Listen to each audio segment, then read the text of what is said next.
You know, we still, all these years later, debunking the myth, the BS. 15 years later, oh, I remember now. 15 years later, that just made me think of something. So it's actually 16 years after the so-called Gore lost because of Nader BS. But 15 years ago today was a beautiful, beautiful display of Black girl magic before we coined the term that is Black girl magic. Representative Barbara Lee took the House floor, and she gave a great speech. Her vote against authorization for the Afghanistan war, and she said in a recent tweet that it's time to end these blank checks for war. And she was the only member of the House to vote no, and that's a courage. And this is, in the wake, this is 15 years ago. This is in the wake of September 11th, that rush. And, we went into Afghanistan, and 15 years later, we are still in Afghanistan, no matter what the troop turn down has been, whatever the hell the president allegedly did, we're still there. And billions and billions upon billions have been spent. Going into Afghanistan did not get us Osama bin Laden. We had to basically illegally run up in Pakistan without permission to do that. But it also caused such turmoil in yet another country.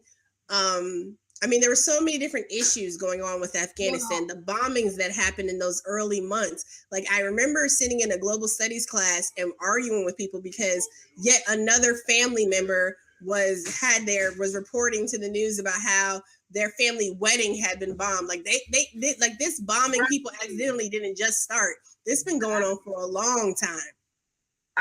Here's the thing for me, and for me, it was 9/11 was very difficult, with the military background that we had. And after, it's like somebody coming up and shooting up your house. You want a piece of that ass. We wanted a piece of that ass after 9/11, and there was nobody who was going to say nah, right?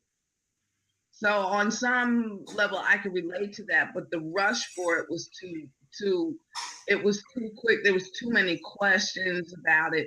But for me, the biggest thing is, an eye for an eye, right? So we lost, about 3,000 people? How many did we kill? And how many is enough? Well, were we even counting? And this nonsense about people being collateral damage. Well, we have very conservative estimates, like Human Rights Watch and other groups, the estimates are astronomically high in comparison. And these are not enemy combatants or whatever the terminology is. These are actually civilians. But for the lucky ones, you have children who have spent their entire childhood, seeing traumas and seeing things that no human should ever be subjected to. This is organized madness. This is insanity. And we are creating, we've got a generation of kids we have no idea what the psychological effects are going to be upon them. And there is more, we're seeing, like, with the bombs that are still, the mines that are still in Laos.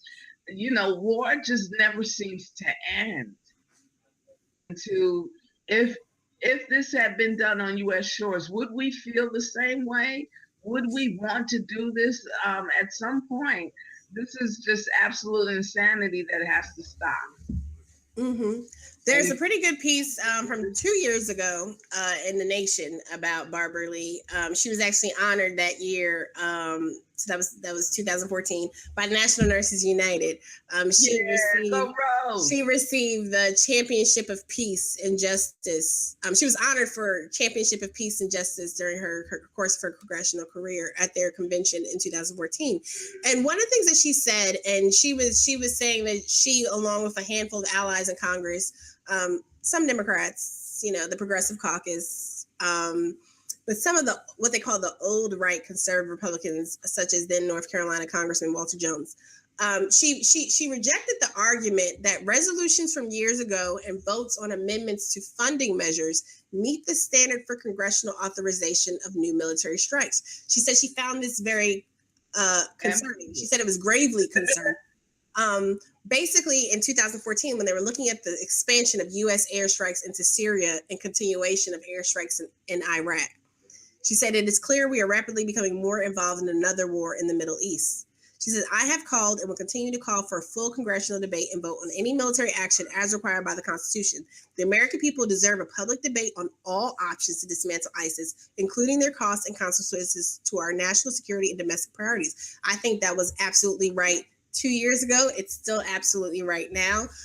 But Barbara Lee taking that stand 15 years ago and deciding that she would not vote for authorization of the war in Afghanistan, being the lone dissenter. I mean, can you imagine being the only person out of 400 plus, to say no, to not go along with the okie doke, to not succumb to the peer pressure, to stand up and stand with her convictions and vote as she saw was just and true. I mean, that's just amazing and impressive.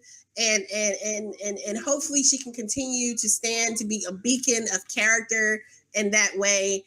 And it's been, I mean, term limits. If people wanted term limits, you wouldn't have a Barbara Lee. This is if people wanted term limits, then hopefully, if we did actually have term limits, then she would groom someone to come and follow her in her place as she moved on, hopefully to Senate or to something else. But I think that is a good point. If we do have term limits, then we lose Bernie Sanders, we lose a Barbara Lee, we lose Keith Ellison, we lose those very strong advocates that we have had in Congress. On the flip side, if we don't have term limits, then we continue to have